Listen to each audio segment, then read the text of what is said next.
Don't you just hate it when a sequel to an Oscar-winning masterpiece doesn't even come close to the original? Maybe the change in tone didn't help, or maybe a sequel was never really necessary. Either way, this is the one we got.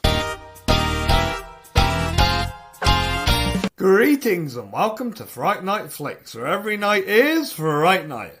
After reviewing Joker last time, I figured I had to tackle its sequel too. To be honest, I never thought Joker really needed a follow-up. I was hoping DC would dive into more villain-led films with unique styles and genres.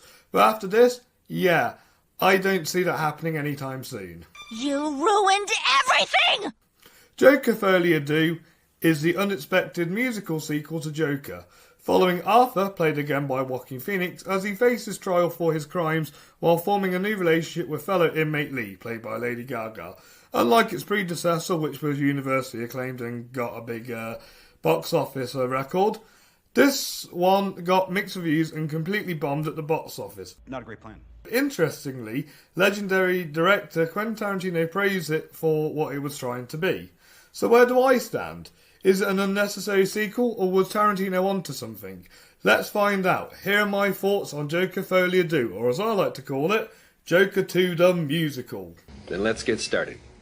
After watching this film 3 times since its release, my opinion hasn't really changed. The biggest win for Joker Folie is the visuals. The production design is immersive, balancing the grimly realism of Gotham and the vibrant fantasy sequence straight out of the Arthur's fractured mind.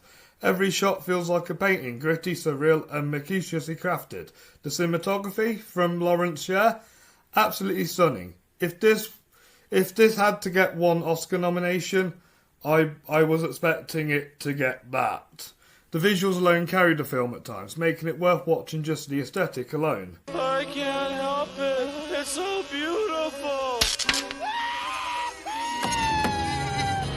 Before the movie began, an animated short directed by Sylvain Chimone, who directed the triplets of Belvedere, played a classic Looney Tunes style cartoon featuring the Joker battling his shadow. A fun throwback to when animated shorts played before films, but I wish it tied into the film's actual storyline. Boy, that escalated quickly. I mean, that really got out of hand fast. Now let's talk about the performances. Joaquin Phoenix once again becomes Arthur Fleck. His performance is just raw and unsettling as it is in the first film, fully capturing Arthur's fragility and descent into madness. He's back!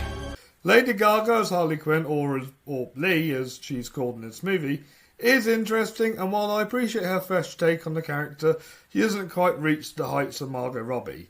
She's good, but the film treats her more as a side character than a true co-lead, which undercuts her impact. Man, that is flagrant false advertising. Meanwhile, Catherine Keener and Brendan Gleeson deliver a solid performance, and it was great seeing Zazie Beetz and Lee Gilverton from the first film. If you're good at something, never do it for free. Now the big question, how does the musical element work? Surprisingly, the fantasy-driven sequences inside Arthur's mind are the best part of the entire musical approach. They blend well with the film's psychological themes, adding an eerie, dreamlike quality. But when Arthur's singing in the real world, yeah, that's where it lost me. Some moments felt awkward and out of place. Gee, that's disappointing. That being said, the needle drops were on point, with Dancing in the Moonlight from King Harvest being a personal favourite. Yeah, well, you know, that's just like your opinion, man. But you know what wasn't on point? Hilda Granendorf's score, or rather how underused it was. Her music was a defining force in the first Joker, settling the mood and elevating every scene. Here, it just gets buried under the musical numbers and song choices, which is such a missed opportunity. The chilling atmospheric score from the first film deserves better. I've had better. And now we get to the biggest flaw of the movie. The writing. The plot juggles too many ideas at once, making the film feel messy. The courtroom drama had potential, but Arthur and Lee's romance feels underdeveloped, with Lee fading into the background often too much. The Arkham scenes, while visually cool, drag the pace down with too much filler. Ain't nobody got time for that. Honestly, if I were writing this, I'd lean more harder into the courtroom drama, turn it into a more psychological take on high-profile trials like the O.J. Simpson trial or the Johnny Depp versus Amber Heard trial. That could have grounded the film in a more gripping, socially relevant way while keeping the psychological intensity.